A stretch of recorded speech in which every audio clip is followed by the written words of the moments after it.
the president indeed saying today, after all the saber rattling, that the killing has stopped, the executions have been canceled. So no strikes? I'd love to see proof of that. Nobody seems to have any proof of that. That would be good news, and he should be commended for achieving that if he has achieved that.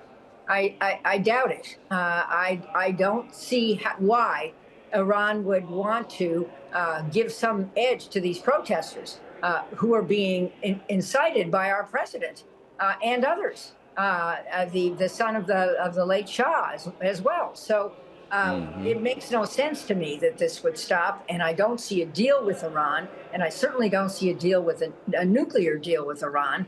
Yeah. So it's wishful thinking, is my view. Well, if Becca's right and we take the White House at its word that military strikes are still on the table, was it a bad idea in retrospect to send the USS Gerald Ford to the Caribbean? Well, most of us warned that made no sense. Yep. By the way, if I were China right now, if I were Xi Jinping, I'd be sitting there wondering, would this be a good time to move on Taiwan while the U.S. is totally distracted, its assets are everywhere else, and there are no brain cells left to try to think through what I'm doing. Plus, I have a permission slip because this is what President Trump did in Venezuela. So, one just boggles my mind. But we don't have our equipment where we need our equipment. And if I were advising, I think in the Chinese theater would be a lot more sensible than where it is. And we don't have a next act in Venezuela. I mean, Trump is calling himself the acting president of Venezuela. Well, we have somebody who is in the existing government. I'm not exactly sure what that will do, other than maybe increase the flow of oil to oil companies that, for the moment, don't want to invest in Venezuela. But they don't want to invest in part because there isn't stability guaranteed there. And the same thing may happen in Gaza. You haven't asked me about that yet, but we've now announced a technical team that's supposed to move in there, except Hamas isn't gone.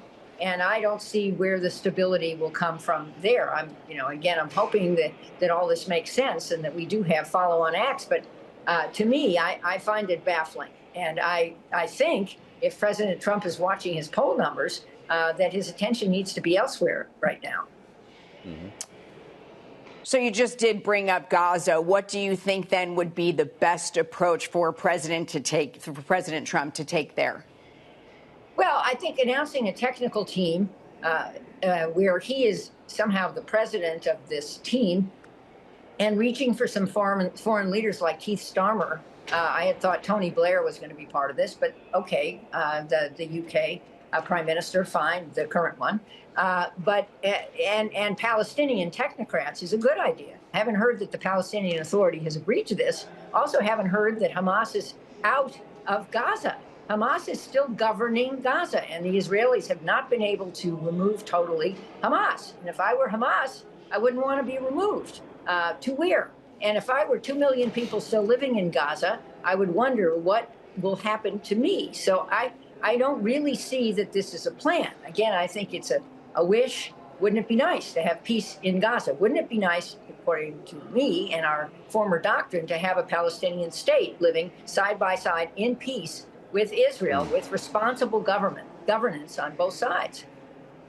You mentioned Venezuela, Jane, and we're going to take you around the world, back to the Caribbean, because the president of the United States just posted on Truth Social, and we just put a red headline on the terminal. He just spoke with Delcy Rodriguez, and I'm reading this to you as I'm learning it at the same time. He says, we're making tremendous progress as we help Venezuela stabilize and recover. Many topics discussed, including oil, minerals, trade, and, of course, national security. He calls it a partnership, Jane, between the U.S. and America. Venezuela will be a spectacular one for all. Venezuela will soon be great and prosperous again, perhaps more so than ever before. Sounds like he wrote it himself.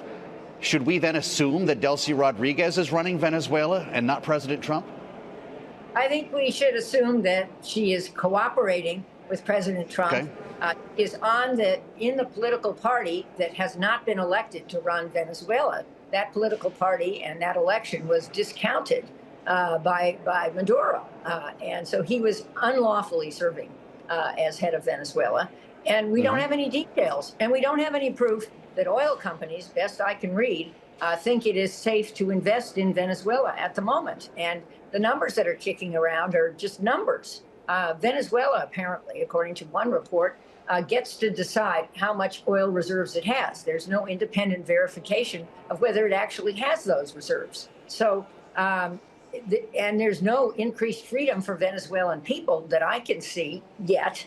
That would be nice, but the the duly elected party has not been invited back to assume power. So, yes, I mean, maybe this is a partnership. Good thought, Joe. Maybe. What do you think would be the best outcome tomorrow, then, when officials from Venezuela go to the White House to meet with President Trump? And he's also meeting with the leader of the opposition party as well. The leader of the opposition party, is she coming to the U.S.? She was in Rome meeting with the Pope. You mean the one who was elected, who got the Nobel Peace Prize? She will. Or somebody? Yeah, she will be in the U.S. tomorrow as well. Well, that's impressive. I think that is a really good move.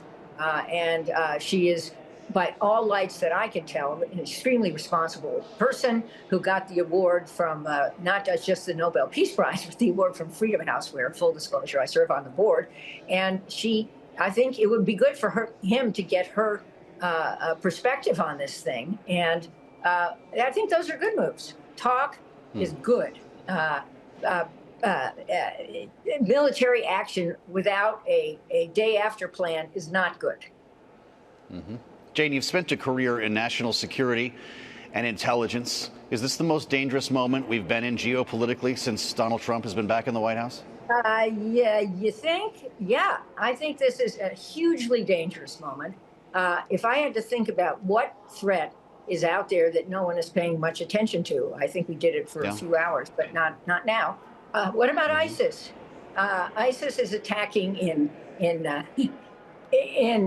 Africa. ISIS is capable of attacking in the Western Hemisphere. We have reduced our cyber defenses in the U.S. We are distracted with deportations and with these various, depends what you want to call them, excursions into other countries where we are threatening military action and sharing governance.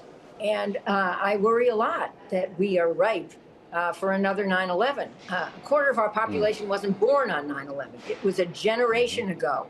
And people like you and me, Joe, are not the youngest, fruit on the tree. I'll speak for me. You're a young fruit.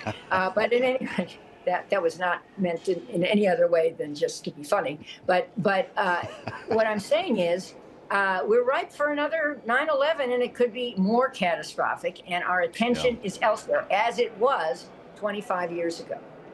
Well, I'm catching up with you, Jane, but I will say that you have been very consistent on this for the past couple of weeks. And every time that the U.S. delivers a strike in Syria, we think about it. We know that this is something that you've been very consumed with recently. Well, let's hope I'm wrong. I would like to be wrong. I would like peace to break out.